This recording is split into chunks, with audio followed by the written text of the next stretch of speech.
આગળ જતા આપવાવાળું બને છે। જેમ કે ભોજન કરતા રહીને જે રસ આવે છે, સુખ થાય છે, પ્રસન્નતા થાય છે અને તૃપ્તિ થાય છે, એ દ્રષ્ટિનું તાત્કાલિક ફળ છે।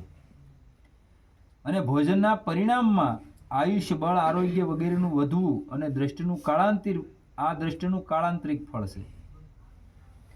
એમ જ જેનો સ્વભાવ વધારે મરસા ખાવાનો છે, તે જ્યારે વધારે મરસા ખાવાવાળા પદાર્થ ખાય છે ત્યારે તેને પ્રસન્નતા થાય છે, સુખ થાય છે અને મરસાની તીખાશને કારણે મોંમાં, જીભમાં બળતરા થાય છે, આંખો અને નાકમાંથી પાણી નીકળે છે અને માથામાંથી પરસેવો નીકળે છે, એ દ્રષ્ટિનું તાત્કાલિક ફળ છે।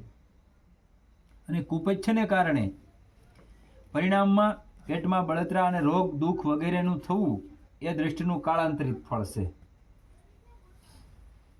અત્યારે તમને કાંઈ નથી પણ પછી આગળ જતા હેરાનગતિ તો છે જ તે। એવી જ રીતે અદૃષ્ટના પણ બે ભેદ થાય છે, એક લૌકિક અને એક પારલૌકિક।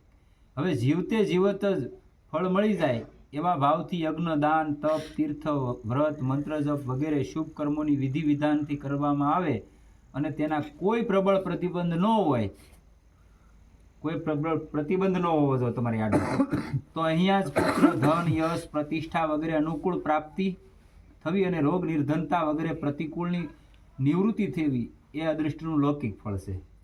તો અહીંયા બધી વ્યવસ્થા કરી છે। એટલે જ મહાપુરુષો કે તમે રામ રામ કરો, એને બધી તમારી ખબર છે, અને હું કરવું એ ખબર છે।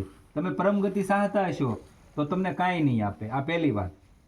જો પરમગતિ તમે ચાહતા હોય, તમારી મુક્તિ ચાહતા હશો તો કાંઈ નહીં આપે, તો એક ફરી તમને તાગી લે, કેમ કે કસોટી થઈ જાય। અને જો તમે કોઈ લૌકિક ઈચ્છા કરીને ભજન કરતા હશો તો એ આપી દે અને એનું કામ પૂરું થઈ જાય। હતા નહીં, હા।